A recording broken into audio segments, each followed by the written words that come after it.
Mga kababayan, so ayun po, dahil po ngayon ay undas, ano po, medyo ang topic po natin ay yung mga kababalaghang nangyayari po dito sa mundo. So, isa na nga po dito sa ating ita-topic mga kababayan, yung ano, ang ating presidente na si PBBM ay minulto, 'no? Mismo po doon sa loob ng Malacanang mga kababayan.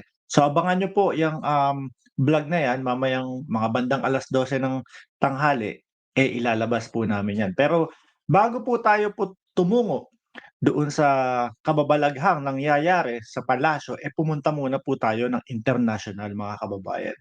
Michael Jackson po 'no, nabuhay? Oo. Alam naman po natin mga kababayan na matagal na pong yumao si King of Pop, Michael Jackson. Pero po, nitong, ngayon pa lang po, medyo nagparamdam mga kababayan. Medyo nagparamdam po. So, ipapakita ko po sa inyo ito, miski ako kinikilabutan ako, eh. Ipapakita ko po sa inyo ang isang ano 'to, PM 'no, na mayroong litrato ni Michael Jackson at eto, kayo na lang ang bahala po ano, tignan niyo na lang po at basahin natin yung pagpaparamdam daw ni Michael Jackson. Eto, ayan po mga kababayan. So, Michael Jackson, The Real Michael Jackson 111 Instagram. Aba, konti ng followers, Ano nangyari sa King of Pop natin? O baka dahil ano, um, alam ng tao na yumao na kaya kumonti yung followers, hindi na nasundan. So, sabi dito nung Michael Jackson daw, "Hey, it's Michael Jackson."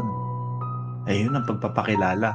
"I'm messaging you from a private account." Private po pala yung account na ginamit. Kumbaga, hindi yung pampubliko, hindi yung ginagamit nila para, makita ng mga fans. Kaya po 59 followers. Siguro po yung 59 followers na yan, yung mga ano lang yan, mga mahal nila sa buhay at kamag-anak, ano?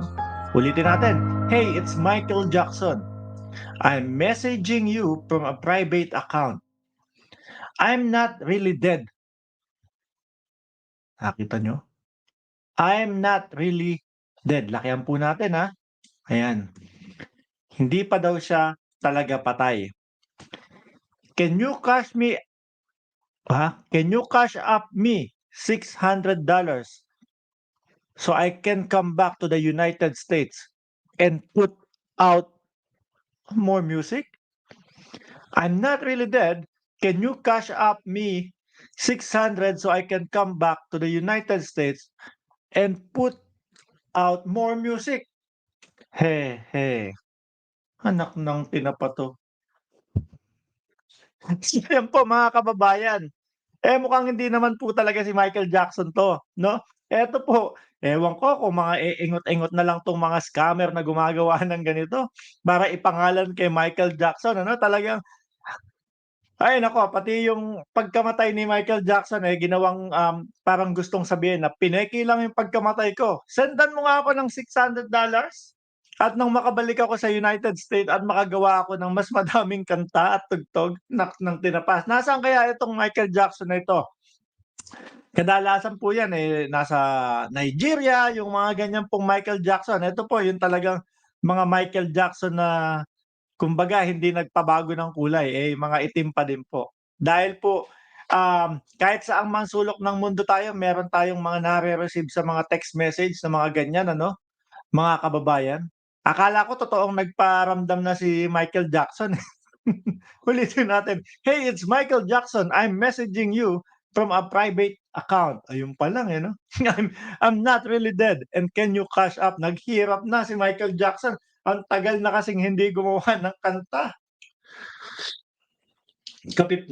Napapakape ako dito sa Michael Jackson na 'to. So yung mga ganyang mga kalokohan, mga bossing, siyempre unang-una hindi na dapat po paniwalaan 'yan. Sa banat pa lang sa umpisa, Michael Jackson na yung pangalan, dun pa lang alam mo ng manloloko, 'no, mga kababayan. So, 'wag po tayong papabudol. Pero merong mga kababayan, yung talagang ang sistema nila is ime-message ka, tapos sasabihin nanalo ka sa Samsung, yung nabunot nila yung numero mo, 'no? Tapos sasabihin ikaw ang lucky na mananalo ng $500,000. Oh, wala pong katotohanan yun. It's, kumbaga too good to be true po mga kababayan, 'di ba? Ewan ko na lang bakit itong mga ugok na 'to, gumagamit pa nung yung mga imposible na paniwalaan. So, gano'n ang akala nila na kabobo yung yung mga tao ngayon sa mundong ibabaw. Biruin mo ano, "Hey, gaganon sa'yo si Michael Jackson, pautangin mo ako ng $600 kung hindi dadalawin kita." At isa pa, take note, may explanation pa siya. Pautangin niyo daw po ng $600 para sa gano'n, makabalik ng Estados Unidos. Oh, ano ang dahilan? Upang makagawa pa ng mas madaming kanta. Malay niyo naman po mga bossing, 'di ba? Etong si MJ na 'to, kapagka nakabalik ng Estados Unidos 'no, siyempre pagkanta po niya isang concert lang po niyan mga bossing, talagang limpak-limpak na dolyares na ang kikitain niya 'no. Mamaya malay niyo yung 600 na ipapahiram 'no o ipapautang, kumbaga tumubo maging $6,000 o $60,000 o $600,000.